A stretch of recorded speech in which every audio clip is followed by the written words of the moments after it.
ena uke uria tutangihota na ithuĩ gwĩthondekera Thathaia Ngai thayũ. Na nĩkĩo twĩ haha tukiuga ũhoro ũcio wothe twauga na tĩri ũyũ witũ twaũrathima na ndathimi ĩno twaheirwo nĩ Mwene Nyaga kuga ũhoro ũcio wothe twaria ũrogĩa na rũgwata. Thathaia Ngai thayũ. Thathaia Ngai thayũ. Thathaia Ngai thayũ. Bũrũri ũyũ witũ Gĩkũyũ Ngai nĩatũrathimĩire na akiuga tũtikoima kuo. Na akiuga tũtikoima kuo. Na akiuga tũtikoima kuo. Atia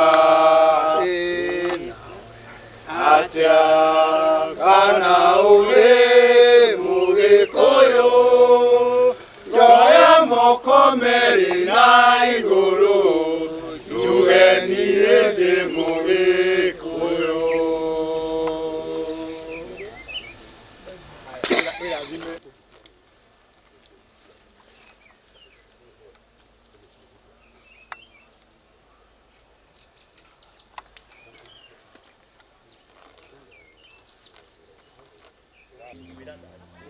Bũrũri ũyũ witũ kĩhoto gĩtuĩke ngo itũ, tũikaranie na thayũ tũiguithanĩtie, tũthiĩ mbere twĩna gĩkeno.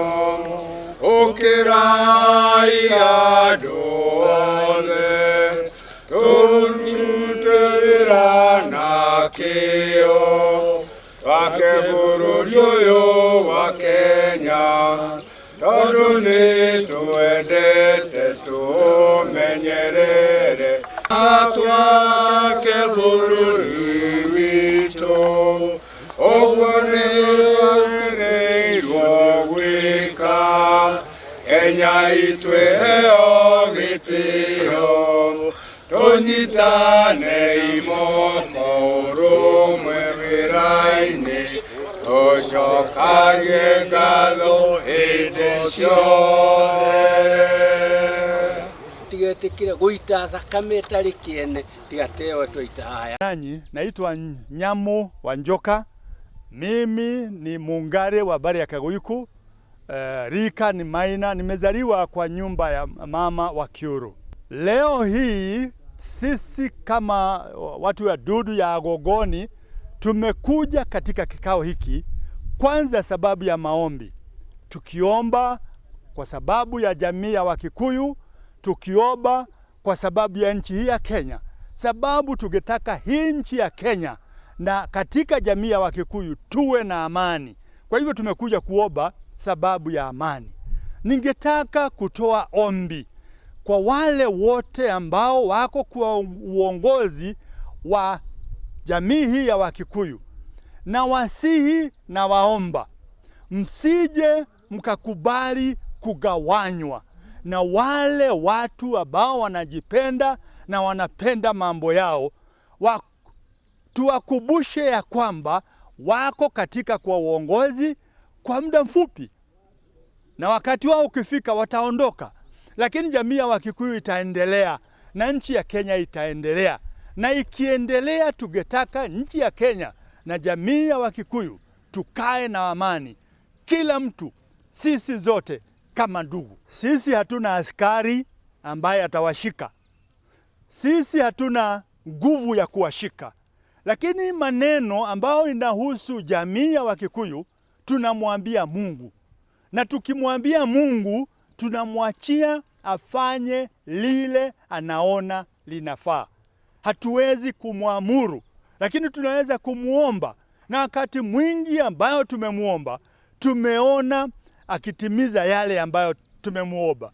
Na hata sasa wale ambao wataenda kinyume ya maneno ambayo babu zetu walisema, maneno ambayo wapigania wa uhuru na wale wengi ambao wamezikwa hapa walisema, na wale ambao wataenda kinyume kia maombi ambayo tunaomba siku ya leo, tutawaachia Mungu ajue vile atatenda na hawa. Sisi hatuna hukumu, hukumu ni kwa Mungu. Hili shamba la ekari 58 lilinunuliwa na baba zetu, wengine tuko nao katika kikao hiki, na lilinunuliwa kwa sababu ya kujenga makao Thigira wa Wakikuyu.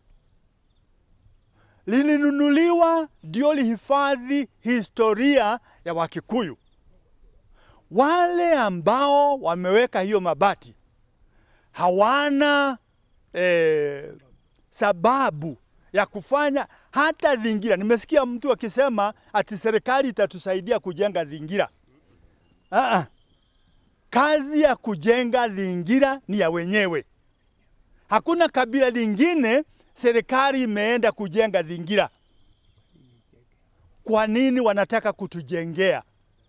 Mbona tutapata baraka kweli kama sisi kama jamii watu wengine wanatujengea Thingira? Haiwezekani. Na maombi yetu kwa Mungu ni kwamba tuwe na nafasi kama jamii ya Wakikuyu wote katika ulimwengu, tuachiwe hii shamba ya ekari 58, tujenge mambo ambayo tunataka kujenga, ambayo itakuwa kwanza ni historia, tena ni heshima, na ya tatu ni maombi yetu ambayo tutaomba kwa Mungu. Watu imeamua ya kwamba ile kazi ambayo inaendelea ya mjengo ikome. Imeamuru ikome kwa muda. Kesi inaendelea. Maombi yetu kwa Mungu ni kwamba Mungu mwenyewe anajua neno ambalo na mambo ambalo tunamuomba ni ya kweli. Tungetaka ukweli wa Mungu usimame katika kotini na kwenye jamii yote ya Wakikuyu katika area hii na katika ulimwengu kote. Na ongeza vile koti imeamuru kwa sasa, hiyo mambo ipewe heshima na watu wasalimu sheria. Sababu hatuwezi kusema tuko katika nchi ambayo inatawaliwa na sheria na kuna wengine ambao hawasalimu sheria. Tunaona mjengo ugali unaendelea, lakini tumemwambia Mungu ile ambayo ataona mzuri afanye, sio sisi tu, ni kuomba Mungu. Na Mungu hakuji mapema, Mungu hakuji kama anachelewa, anakuja wakati wake. Amesikia maombi yetu. Wale ambao wanataka kuendelea, wanaendelea kinyume cha sheria, wanaendelea kinyume cha maombi yetu, na Mungu atafanya lile ambalo ataona linafaa kwao, wao na uzazi wao. Sana sisi tumekuja hapa katika ibada ya maombi. Wakati tunasema ibada ya maombi ni kwamba Wakikuyu hawana maombi tu. Wakikuyu maombi yao ni sacrifice. Wanatoa ibada. Na ndio sababu tulikuja hapa kufanya hiyo ibada. Tuko na buzi na tumekuja kufanya hivyo ili kukumbusha watu ya kwamba Githunguri kia Wairera hiyo ni urithi wa Mkikuyu, na ni pahali Mkikuyu anajua alikuwa na ahadi yake na Mungu wake, na akasema ya kwamba Mungu akimshindania kutoka kwa mikono ya wakoloni atakuja hapa na atamjengea pahali pa ibada ambapo Mkikuyu atakuwa akiabudu Mungu wake na kusema kweli amekubali na ameshukuru Mungu kwa kumshindania. Na Mungu alitushindania na tukawa na hii Githunguri kia Wairera. Marais wengi wamekuja, mwanzilishi wa taifa letu Mzee Jomo Kenyatta, na akawacha hii eka 58 ni za Wakikuyu na kuabudu hapa. Rais Moi pia kaiwacha ikiwa ni ya Wakikuyu. Rais Kibaki vile vile. Rais Uhuru Kenyatta, na nina uhakika hata Rais Ruto atajua ya kwamba hii ingali tu ni ya Wakikuyu. Na ni watu wengi, viongozi wengi wa dunia wamekuja hapa. Watu kama Kwame Nkrumah wamewahi kuja katika pahali tumesimama hapa. Haile Selassie amewahi kuja hapa. Kabaka Mutesa wa pili, wamekuja wengi, hatuwezi wataja wote, na walikuwa anakuja kuangalia Wakikuyu ibada yao iko wapi. Tukitoka Mukuru wa Nyagathanga huko Murang'a, hakuna pahali pengine tena, namba 2 ni hapa. Kwa hivyo ni pahali ya heshima sana, ni pahali tunasema kwa Kiingereza is a sacred area, na hatukuja kusema fulani amefanya vibaya ama fulani mwingine amefanya vibaya ama kikundi fulani imefanya vibaya. Tumekuja kusema tunajua Githunguri kia Wairera, na tunajua hii Githunguri ya Wairera ni eka 58 na ilikuwa eka 58, ni eka 58 na itakaa ikiwa tu eka 58. Jambo la kwanza, wale watagaili ama wale watu watasema ya kwamba vile tumefanya ibada hapa kama agogoni, wale watu hufanya sherehe zote ama itikadi zote za Wakikuyu na taabiko zote zile za Wakikuyu, ni sisi tuko hapa, tunaitwa agogoni. Sisi tumefanya ibada, na wakati tunafanya hiyo ibada hapa na tumefanya hiyo taabiko hapa, tunafanya kwa Mungu wetu, na tunamwambia vile tumefanya ni wewe tumewachia huu uwanja ama hii mchanga ama hii eka 58, tumekuachia. Ule mtu atakuja kuguza, sisi hatuna ubaya naye, tumewachia Mungu. Hata hatukuachia mtu angalie, tumewacha Mungu afanye kazi yake, na hatuna ubaya na mtu hata nani. Mahali ambapo serikali inatakana kutenga, ikiwa ni pahali patakatifu ya Mkikuyu yote aliye nchini ama ule yako nje ya nchi, itenge hata mtu akitaka kuingia hapa, kwa sababu kuna historia kubwa sana ya hapa. Vile Maumau waliongea na Mungu wao, vile huyo Mugo wa Kiviro ambaye alikuwa ni nabii wetu, na ule alikuwa anatabiri mambo hata ya vile wazungu watakuja hapa, vile watatoka hapa, vile reli itakuja, vile hiyo nyoka ya chuma itaenda. Ni mambo mengi sana Mugo wa Kiviro alitabiri, na wakati huo alikuwa anafanya hivyo. Hizo vitu zingine zote hazikujulikana, hakukuwa hizo ndege, hakukuwa train, hizo gari moshi hakukuwa, lakini alitabiri kwa sababu mambo yake ilikuwa inatoka juu kwa Mungu. Kwa hivyo mwenye anakataa na hiyo mambo ya Mugo wa Kiviro, mwenye anakataa na hii ardhi, sisi hatuna ubaya naye, kwa sababu sisi kama agogoni, sisi kama jamii tunamwachia Mungu. Ningeomba kabisa iwachwe vile iko, na kama itawezekana hiyo mijengo kwanza isimame kama vile koti imesema, ili hata mtu akija kujionea hapa itakuwa ni kwa manufaa ya serikali na jamii yetu ya Wakikuyu. Hapa ndio mzee ambaye ni mtabili wa Wakikuyu alikuwa anaitwa Mugo wa Kiviro.